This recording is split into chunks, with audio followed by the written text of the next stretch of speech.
एक दिन मेरे घर आना मेरे बाके बिहारी। और कड़ी ताली के साथ कि एक दिन मेरे घर आना मेरे बाके बिहारी।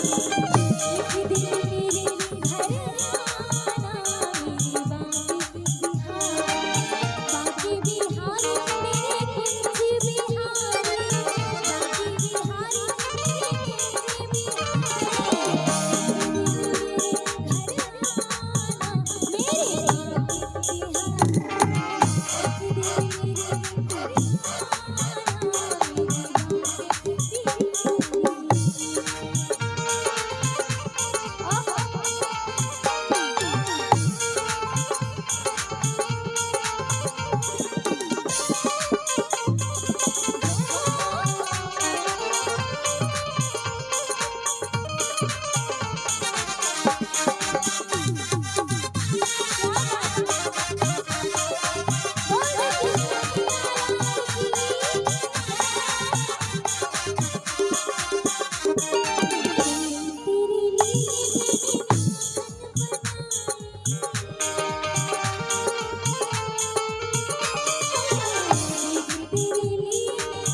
जी भर के तुम खाना मेरे बाके बिहारी। जी भर के तुम खाना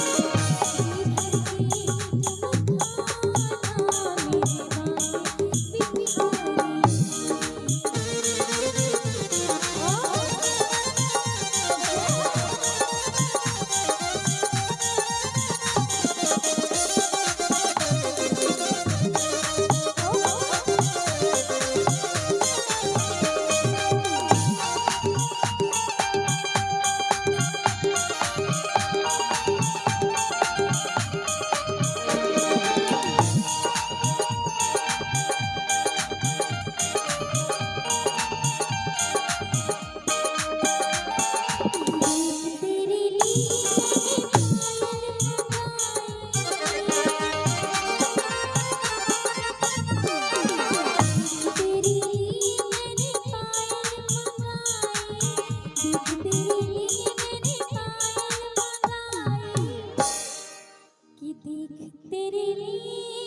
देखलिए ई सब एलखिन आ बुढ़बो सब के देखे छी आब कनी मुस्की छुटले न मुंह से। हां देख रहल छी। आ एखन जे फिजिकल दुनिया में 21 टका के पुरस्कार सामने वाला भैया देलखिन, नाम नहीं कहल के मुदा कहल के जे कनी देखा देबे कनी भाईजी खराब हो जियो, खराब होना जियो एक बेर की भ जेतै। अच्छा किसिया गांव पर अच्छा नहीं कोनो एना होय छै, चक्रे छै तकरे न किसिए त चक्रा छै ये न चक्रा के किसिए कि देख तेरे लिए मैंने पायल मंगाए। और क्या कहते हैं छम छम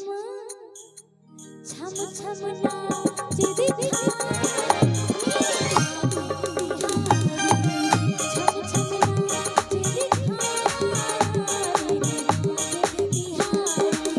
बाके बिहारी मेरे कुंज बिहारी। बाके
भाजी हाँ कल्लू भाजी एखने कहलो ने कह जे रुपया नहीं मिले छे रोड पर बाके बिहारी कृपा देखिए तुरंत में तुरंत मतलब जेने से हो गेले देखो 10 टका भेटले ई बाके बिहार के कृपा छे हां अब हम तने ने देखली हमरा तो मिल नहीं है के बराबर भेले अब ई रखल किन की फेकल किन इनका ऊपर मोह कान फूट जेते रुपया से और क्या कहेंगे कि आके रात से रचा